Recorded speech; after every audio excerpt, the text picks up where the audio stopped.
Is it too late to create and sell a mid-year planner? Today is Monday, June 1st, and this is probably the number one question I've been getting for all of April and all of May. So it's June now, and we are kind of, I guess, almost at the midpoint of the year. It's the 6th month of the year.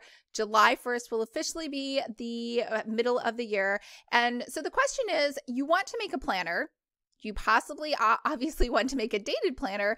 And so should you make one now, or should you just wait until the fall and make one for 2021? So I will answer that question for you today. Hi everyone, I'm Lisa from Pretty Fabulous, and I help online businesses create beautiful digital downloads using Adobe InDesign. So if this sounds like you or something you might be interested in, make sure to hit the subscribe button below. I post new videos every Monday and Thursday, and I do unboxings on Saturdays. So today we're going to talk about whether or not you should create a mid-year planner. So just to be clear, when I say mid-year planner, I mean a planner that starts in the middle of the year. And the middle of the year, it could be June, it could be July, it could be August, it could even be September.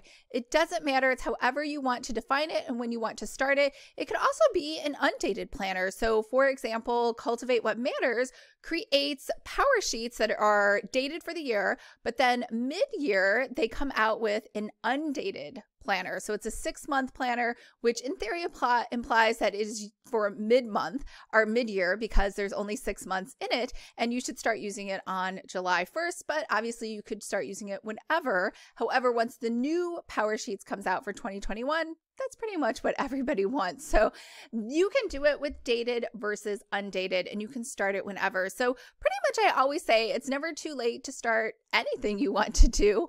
It's probably too late to create a 2020 planner because those are a bunch of pages that nobody wants, and they're right now selling for super discounted rates. However, for mid-year planners, here's what I would do. If you are not able to send in a bulk order, say 1,000, to China or somewhere like that where you can get really low pricing and you're just not sure if you're going to make your return on investment because you don't have a big mailing list or you just don't have the budget for Facebook ads, then I would say to do print on demand.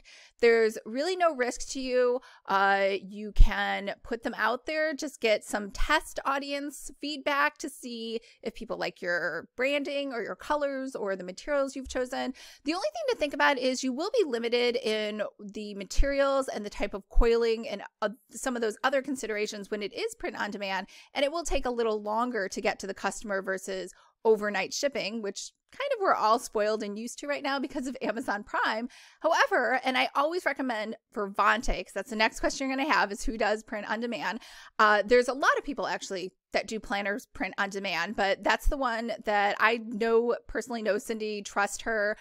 She's very professional. I will leave a link to the Vontae video that I did, but she 100% will work with you and create the best planner that she can for you. But again, if you're doing the print on demand, you will be limited in what she can and can't offer because just by nature of print on demand. So should you do a mid-year printer? Yes. A planner? Yes, you definitely should. And you can do a bulk order where you go ahead and fulfill them and ship them out yourself. You could do pre-orders to make sure that you have enough people that are interested before maybe you put in a bulk order for, even let's say 200 or 300. So all of these different things are the same tactics that you would use for a year planner, which comes out at the end of the year. Now, I will say with the mid-year planners, there's less competition because not a lot of people who make dated planners will come out with a mid-year planner. And the other thing too is don't think you need to create a whole year. So sometimes with the mid-year planners, people get in this mindset that they need to create a academic style planner where it goes from July 1st all the way to June 30th of the next year. You don't need to do that. You could just do July 1st through December 31st or August 1st through, say, January 31st. You don't have to go a whole year. And quite honestly, once we get to the end of the year, people want new planners.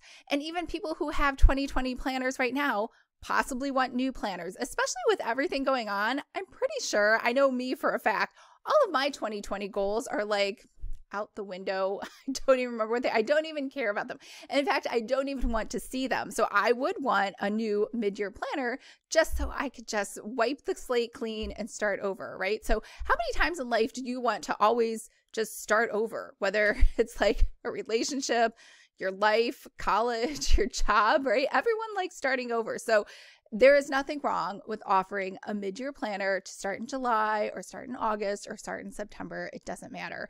I will say though, usually though, 6 months is standard to put inside of there. So even if you start at September 1st, I would include, I'm going to have to do the math on my fingers, September, October, November, December, January, and February, because that's just standard. Even if people don't use January and February, it doesn't matter. They're kind of expecting 6 months to be inside of a mid-year planner. All right, I hope that helped. It's really just more of a pep speech to say, don't wait, do it now. And honestly, you're going to get so much great feedback that when you do make your 2021 planner, it's going to be even that much better. But if you don't make something now, you won't have any data to sort of correct or make adjustments to later. And I am 100% of the school that you just put things out there. They could totally suck and be a failure, but at least you're going to learn. And I don't know if that's the right philosophy, but that's kind of how I learn. And I don't know if you know this. This is like my 6th YouTube channel. I have many other YouTube channels that are just sitting in graveyards everywhere that just were a failure. But I don't think I would have known that if I hadn't just tried out those other channels. All right. That is the end of my pep speech for today. But the bottom line is, yes, create a mid-year planner. Start it whenever you want, June, July, August, September. Make sure it has 6 months in it. Try to do pre-orders if you can, or do print on demand with Vervante. So hope that was helpful. Let me know if you guys have any other questions about mid-year planners below. I am happy to answer those, and I hope everyone's having a fabulous day. And remember, if you would like to create your own planner, make sure to sign up for my free course, Planner 101. I will leave a link to that below, and I will talk to you guys next week. Bye.